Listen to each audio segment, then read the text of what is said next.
حسن بصری رحمۃ اللہ علیہ کے زمانے میں ایک نوجوان تھا اور اکلوتی اولاد تھی، ایک ہی بیٹا تھا ماں باپ کا، نہ کوئی بہن نہ کوئی اور بھائی۔ اور عام طور پر ہوتا یہ ہے کہ جو ایک بچہ ہوتا ہے، اکلوتا ہوتا ہے، وہ لاڈ پیار کی وجہ سے بہت خراب ہو جاتا ہے، سختی کی نہیں جاتی، اس کی ہر جائز ناجائز خواہش پوری کی جاتی ہے، نتیجہ یہ نکلتا ہے کہ بچہ خراب ہو جاتا ہے، اس کی سوسائٹی خراب ہو جاتی ہے، اور اوپر سے بد نصیبی یہ ہے کہ اس کو کچھ ماحول ایسا ملا، کچھ دوست ایسے ملے، بچہ خراب ہو گیا۔ جوانی کے دہلیز پہ قدم رکھا تو بہت زیادہ ہی آگے نکل گیا، بہت فاسٹ ہو گیا، بہت خراب ہو گیا۔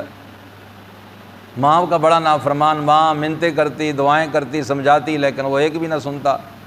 آخر ایک دن جوانی ڈھلنی ہے، ایک دن صحت ختم ہونی ہے، تو ایسا بیمار ہوا کہ بس موت اس کے قریب آ گئی۔ اب اسے اپنی باتیں یاد آنے لگیں، بھی ماں کو ستاتا تھا، ماں کو تکلیف دیا کرتا تھا، رو رہا ہے، ماں کی منتیں کر رہا ہے، ماں سے معافی مانگ رہا ہے، ماں مجھے معاف کر دینا، ماں مجھے غلطی ہوئی ہے، میں نے تیرا دل بہت دکھایا ہے۔ تو آپ کی والدہ اس کی حسن بصری رحمۃ اللہ علیہ کے ہاں گئی کہ میرا بیٹا آخری لمحات ہیں، بڑی تکلیف میں، روح پرواز نہیں ہو رہی، بڑی سختی میں ہے، تو آپ جائیں، آپ تشریف لائیں، اس کے لیے کوئی دعا کریں، کیونکہ وہ مشہور اتنا تھا کہ بہت ہی بدتمیز ہے اور بڑا ہی نافرمان ہے۔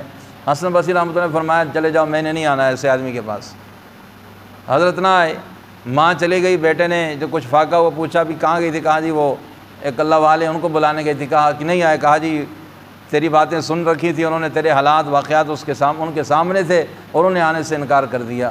اب یہ اس کو ایسی چوٹ لگی، ایسی ضرب لگی دل پر، کہنے لگا ہائے میں اتنا برا ہوں کہ ایک اللہ والے نے میرے گھر آنے کی بھی تکلیف نہ کی، کہ حسن بصری رحمۃ اللہ علیہ جیسے نیک بندہ بھی میرے گھر نہیں آنا چاہتا، میں اتنا برا ہو گیا ہوں۔ اس بات کا ایسا اثر ہوا، پھر رونے لگ گیا، کہنے لگے ماں جب میں فوت ہو جاؤں تو میری لاش کو گلی میں میرے پاؤں میں رسی ڈال کر گلی کوچے میں، بصرہ شہر کی گلی کوچے میں گھسیٹا جائے اور ساتھ اعلان کیا جائے کہ یہ ماں کے نافرمان کی لاش ہے، یہ ماں کے نافرمان کی لاش۔